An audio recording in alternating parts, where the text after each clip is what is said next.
Congratulations on your win. Thank you. The only thing I could say with that fight was wow.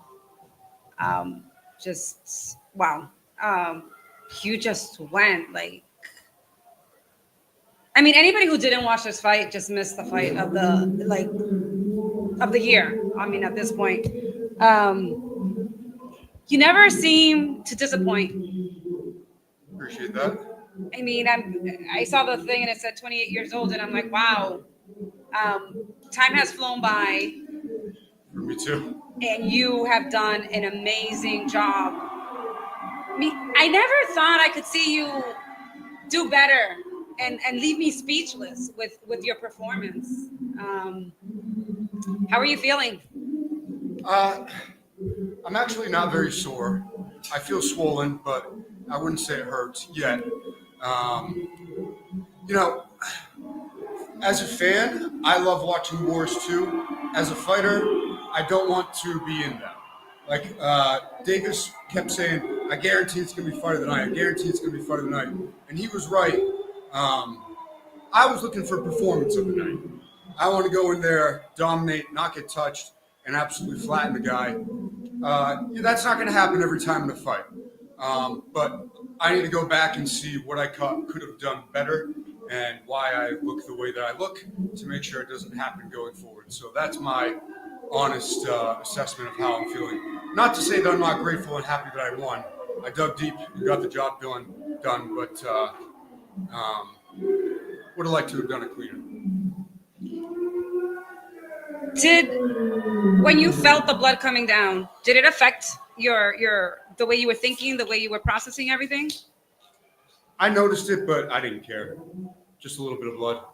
Like you feel it, but I'm so locked in the zone of that fight that there's no time to worry about it. It's, maybe that's not everybody, but just, I've never been upset about seeing my own blood. Like I said, wow. What a fucking sequence. He cuts you, hits you a couple times. You just have that killer look in your eye. You load your 50 cal and you fucking shut into the shower room. What's just going through your head through that entire sequence?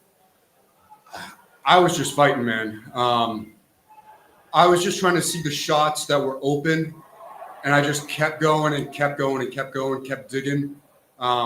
Whatever he hit me with, regardless of how it felt or anything, just stayed focused, kept looking for the shot. That particular sequence, I noticed the blood. And then I don't know, just in that transition, I knew, I visualized the fight quite a bit, and I did picture many times the straight left knocking him down, finishing him, because he's a southpaw, and a lot of times southpaws sort of have a deficiency in that against that shot. So I saw that in my visualizations a lot, but in the moment, you're just going. And then when I knocked him down, I saw that he was really hurt, and I touched him once or twice when he was down, and I saw that he was out. And then the ref stepped in, and then from there it was just everything's just released. So it felt great to come out on top there. So I'm stuck in here most of the night. I was able to see that out there, and that's the craziest I've ever seen the crowd for a knockout. How does it feel to make that effect or have that effect on people? I just get them so excited and hyped up. It's awesome, dude. I could really feel the energy and the love going into this fight. And then as I was walking out there, the whole crowd was going crazy. The intros and everything. Again, when I'm in the fight, I don't notice that as much.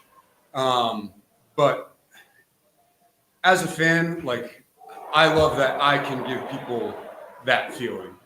It's because, you come here for excitement. You want to be inspired. You want to see the spirit of the fight. You don't want to see two people hugging it out.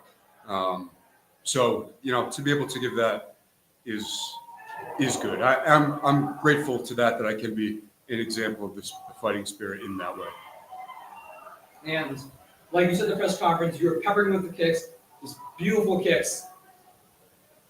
You Taekwondo background, you said, right? I have a karate background. Just watching those kicks was just so absolutely beautiful. Awesome. How long do you just train those kicks for? Or do you rely more on your background than more active training? Well, I mean, I was doing it with Sensei John Miranda since I was 8, and then we still train him now. So yeah, I started in it, and we still train to this day all the time. Yeah.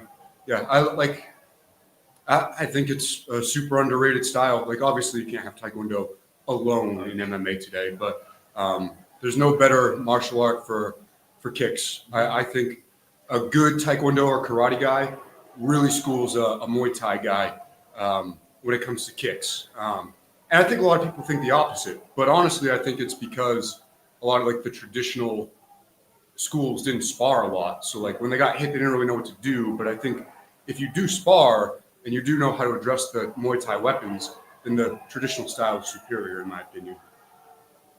And what's next for you? Looking like the West Contender Series this summer or something? We'll see what happens. Regardless of what happens, I'm gonna keep getting better every fight. I'm gonna keep training, keep staying on the grind, keep getting bigger and badder, and it's only up from here. That's what I can say. As much as I would hate to do this, as much as I would hate to not see you fight live anymore, I hope this is the last time I see you fight live. Congratulations. Thank you. Appreciate it. Thank you so much. I still Thank feel you. so bad. Yeah.